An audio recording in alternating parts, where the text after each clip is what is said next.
안녕하세요, 람유나입니다. 오늘은 주식시장에 있어서 경제에 있어서 어떤 상황으로 연출이 될 것인가에 대해서 한번 알아보는 시간을 가져보도록 하겠습니다.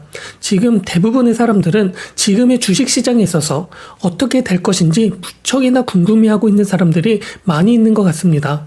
나스닥의 경우 고점 대비하여 마이너스 30% 이상 하락도 하였었고, 약간은 반등을 하였지만 V자 반등은 보여주지 않는 이러한 상황이 연출이 되었기 때문에 지금 저점 매수 구간인지 아니면 하락 구간인지 무척이나 혼란스러운 것은 아마 사실일 것입니다. 그렇기 때문에 오늘은 주식시장이 지금 상황에서 상승을 할 수 있을 것인가, 아니면 하락하면서 경기 침체나 둔화 속으로 흘러갈 것인가에 대해서 한번 알아보도록 하겠으니 영상 끝까지 시청해 주시면 정말 감사하겠으며 람유나 구독과 좋아요 꼭 부탁드리겠습니다. 그리고 제가 이번부터 구독 서비스와 유료 댓글 서비스를 운영하게 되었으니 이것도 꼭 참고해 주시고, 영상 내용 좋으셨거나 람유나에게 커피라도 사주시고 싶으시다면 많은 관심 부탁드리겠습니다. 그러면 지루하지 않도록 바로 시작해 보도록 하겠습니다.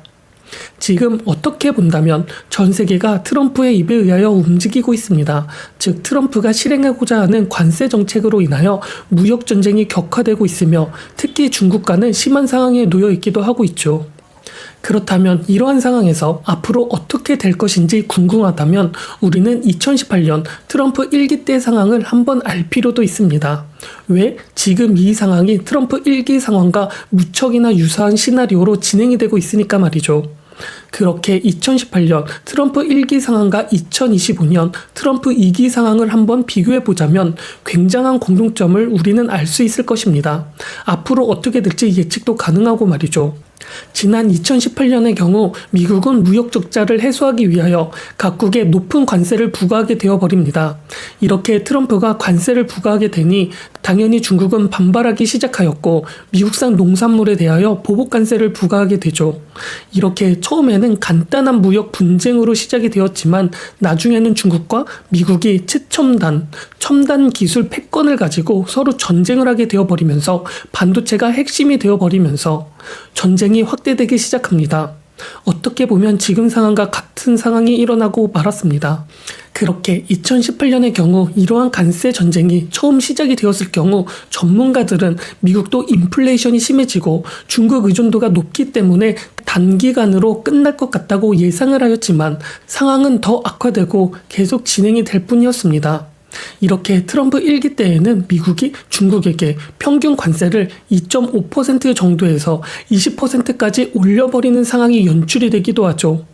또 이 상황에서 지금과 마찬가지로 할 듯 말 듯 계속 이렇게 질질 끌어버리면서 2.5%에서 5%로 높였다가 또 잔잔하게 높이면서 기어코 2018년에 실행을 한다고 말한 관세는 1년간 질질 끌게 되면서 20%까지 높이게 되었고 2020년이 돼서야 1단계 합의에 이르게 되어버립니다.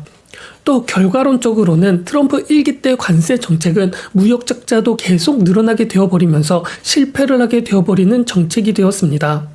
다시 한번 말하자면 트럼프 1기 때 관세 정책은 일단 모든 국가의 관세를 인생해버립니다. 그리고 반중국 연대를 촉구하면서 우리를 도와준다면 너희들만 이득을 주겠다고 말을 하기도 하죠.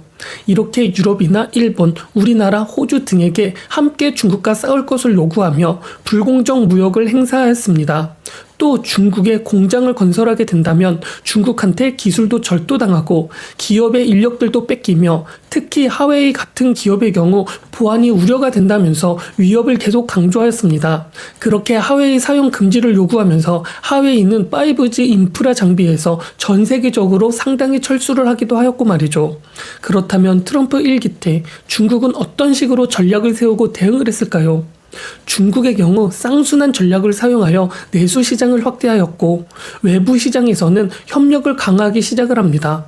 그 유명한 중국의 서부에 진출하기 위하여 새로운 실크로드라고 불리는 1대1로를 통하여 영장력을 확대하기 시작하였으며 이뿐만이 아니라 동남아시아, 아프리카, 남미 국가들과 무역을 확대하였고 투자하며 협력도 강화하기 시작합니다. 또 미국 동맹군들과 균열이 있었는데 유럽과 다수 신흥국의 경우 이미 중국과 무역을 하면서 무역 의존도가 상당히 높게 형성이 되었었기 때문에 미국이 중국을 고립시키고자 한 것에 대하여 그렇게 좋게 받아들일 수가 없었습니다. 유럽 같은 경우 독일이나 프랑스는 중국과 더 활발하게 교류를 하기 시작을 하였고, 이런 나라뿐만 아니라 다른 나라들의 경우 미국의 의견을 전부 수용하는 것이 아니라 일부 자신들이 유리한 선에서 무역과 협력을 지속하게 되어버립니다. 이게 트럼프 1기 때 무역전쟁의 내용입니다. 그렇다면 이 영상을 시청하고 계신 분들은 눈치를 채셨을까요? 이게 바로 앞으로 펼쳐질 미래일 것입니다. 그렇다면 지금 2025년도도 한번 볼 필요가 있습니다. 지금 트럼프 2기 때는 어떤 상황인지 말이죠.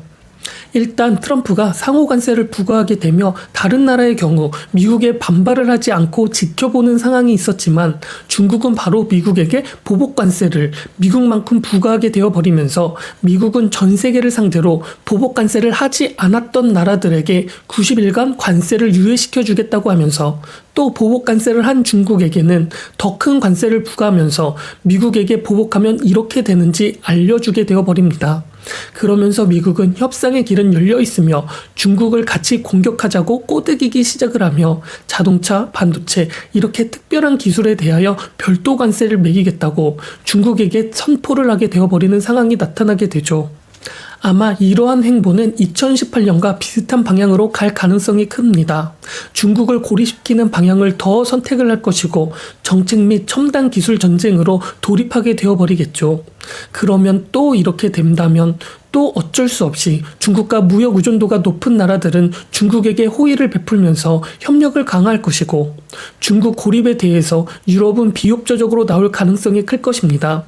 이것을 보여주듯이 미국은 유럽과 협상이 진행이 되고 있는 중에 있다고는 하지만 유럽의 경우도 완강하게 나오고 있으며 철광석 이러한 원자재에 대한 관세뿐만 아니라 서로 윈윈하는 방향이 아니면 미국이 내세운 90일 유예 후에도 협상하지 않겠다고 말을 하고 있기도 하고 있습니다.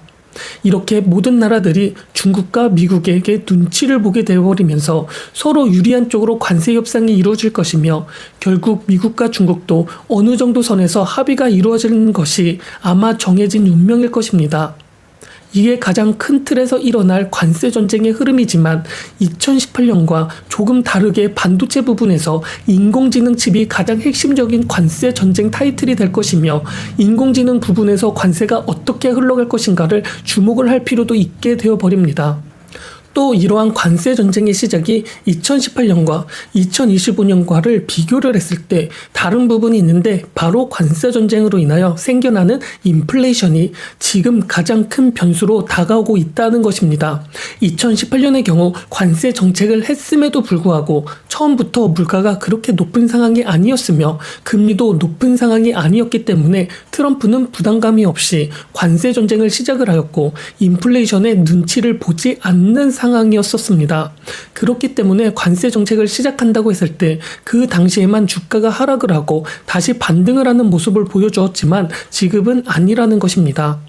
또 2018년 그 당시에는 관세 정책으로 인하여 물가가 상승을 하기 시작을 하여 금리를 인상하면서 어떻게 보면 금리도 오르고 주식도 오르는 골디락스 상황이 펼쳐질 수 있었지만, 지금의 경우 이미 물가가 많이 오른 상황에서 채권의 가격도 흔들리고 있어 금리를 쉽게 올릴 수도 없으며 오히려 낮춰야 하는 상황이 오기도 하고 있습니다. 이런 게 2018년과 2025년 실물 경제가 다른 상황이니 주의할 필요도 있게 되어버리는 것이죠. 지금은 이미 유동성이 많이 풀려진 상태에서 줄인 상태가 끝이 나지 않는 상황에 양적 긴축도 줄이고 영내포 자금도 많이 줄어든 이러한 상황이 연출이 되었는데, 여기에 관세 정책으로 인하여 물가가 상승하게 되어버린다면 2018년 경제 흐름과는 다르게 흘러가게 되어버릴 수도 있다는 것입니다. 특히 또 트럼프라는 사람은 정치인이 아닌 비즈니스맨에 가까운 사람이고 주식도 무척이나 많이 신경을 쓰고 있는 사람이기 때문에 주식이 계속 하락을 하는 것을 바라볼 수 있을까? 이렇게 주식시장이 흔들리면서 지지율이 떨어지는 것을 감내하면서까지 정책을 펼칠 인물일까? 그 상황에 따라 변하는 인물이기 때문에 이러한 것들까지 예측을 할 수 없는 게 가장 큰 변수일 것입니다. 지금은 경제나 증시나 무척이나 취약해 있는 상태일 것입니다. 이러한 것이 거래형으로도 증명이 되었고 변동성으로도 증명이 되었고 유동성이 없는 것은 이미 확인이 되었기 때문에 불안한 장의 연속이기 때문에